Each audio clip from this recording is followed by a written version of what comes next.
Have you ever been on vacation by the ocean and you see one of those big digital signs, but it's all flickering and rusted out?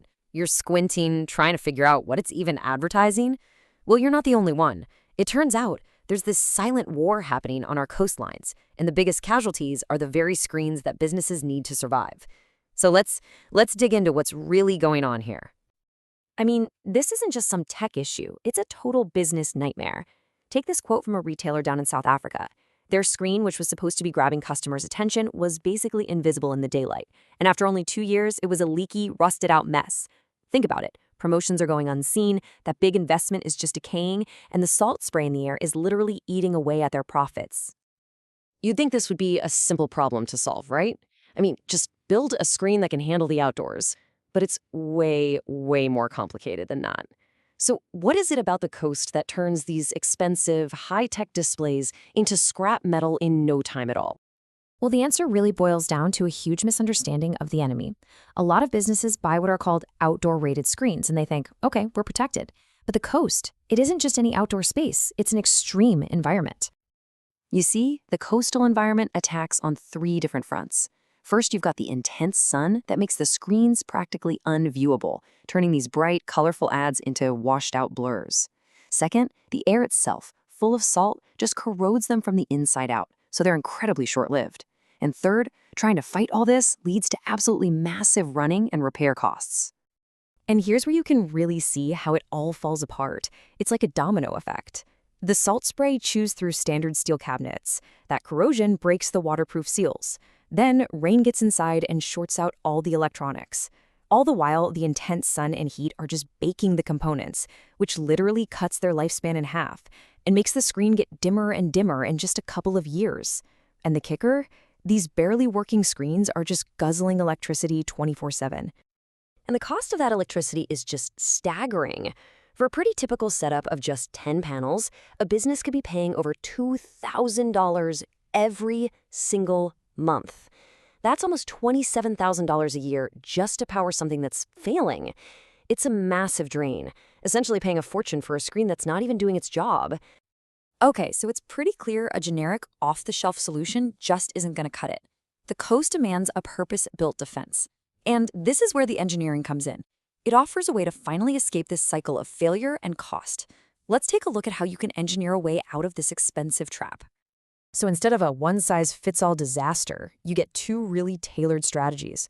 On one side, you have a basic model that's designed to solve the immediate problems, the rust and the dimness, for maybe a single store that's on a tight budget. Then, on the other side, you've got this flagship model for, say, a retail chain. It's all about slashing those long-term operating costs and promises a lifespan of over 10 years. But you know the common thread here? Both of them completely ditch standard materials for something way, way tougher. And this right here really shows you the core difference. On the left, steel. It rusts, it's super heavy, and it traps heat, which is a killer. Now, look at the right, custom aluminum. It's lightweight, it gets rid of heat really well, and this is the big one. It can pass a 1,000-hour salt spray test without corroding. This isn't just a minor upgrade, it's a totally different philosophy. Of course, you're thinking, better engineering has to cost more, right? So is it actually worth it for a business? Well, the data really suggests that the right screen isn't an expense at all. It's a powerful investment with a very clear payoff. Let's go back to that insane electricity bill for a second. This chart makes the savings crystal clear. The standard screen is costing you over $2,200 a month. The energy-saving model, doing the exact same job, just more efficiently, brings that cost down to around $1,280. That's almost $1,000 saved every month. But the value is so much more than just the energy savings. When you look at the total return, you see where all the value comes from. Yeah, a huge chunk is from those energy savings we just saw.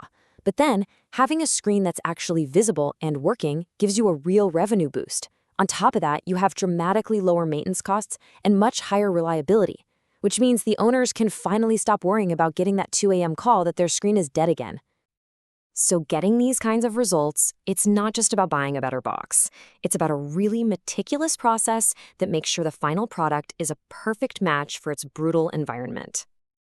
A truly successful coastal screen doesn't start on an assembly line. It starts with listening. It's about assessing the specific place, how much salt is in the air, the average temperature, how intense the sun is. From there, a custom solution gets designed. Then it's rigorously tested against heat and corrosion, and only then is it delivered with expert guidance to get it up and running fast. A huge part of that testing involves standards like this one.